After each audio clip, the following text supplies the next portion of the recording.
Hi friends, welcome back to our channel. Friends, இன்றைக்கி காளான் fry எப்படி செய்கிறதுன்னு பார்க்கலாம்.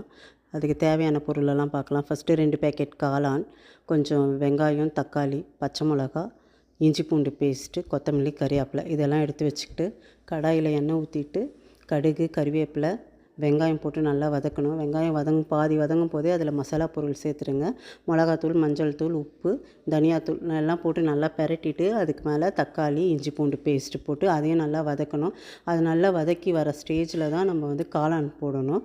காளான் போட்டு காளானும் நல்லா ஃப்ரை பண்ணணும் ஃப்ரெண்ட்ஸ். அதுக்கு தண்ணியெல்லாம் தெளிக்க வேண்டாம், அதே தண்ணி வரும். அதனால் நம்ம காளானை போட்டு நல்லா இந்த சூட்லேயே நல்லா பெரட்டணும். சிம்மில் வச்சுட்டு நல்லா வதக்கினோம்னா காளான் கொஞ்சம் சுருங்கி வரும். கொஞ்சம் மூடி போட்டு ஒரு 2 மினிட்ஸ் விட்டோம்னா அது அந்த நல்லா தண்ணி விட்டு தண்ணியிலேயே வேக ஆரம்பிச்சிடும். காளான் போட்டு அந்த உப்பு காரமெல்லாம் செக் பண்ணிவிட்டு ஒரு 2 நிமிஷம் மூடி வச்சிங்கன்னா காளான் சீக்கிரம் வெந்துடும். அதனால் நம்ம ரொம்ப டைம் எடுக்க தேவையில்லை.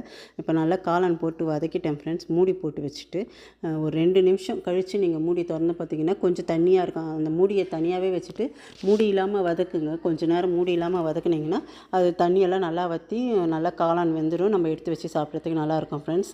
ட்ரை பண்ணி பார்த்துட்டு எனக்கு கமெண்டில் சொல்லுங்கள்.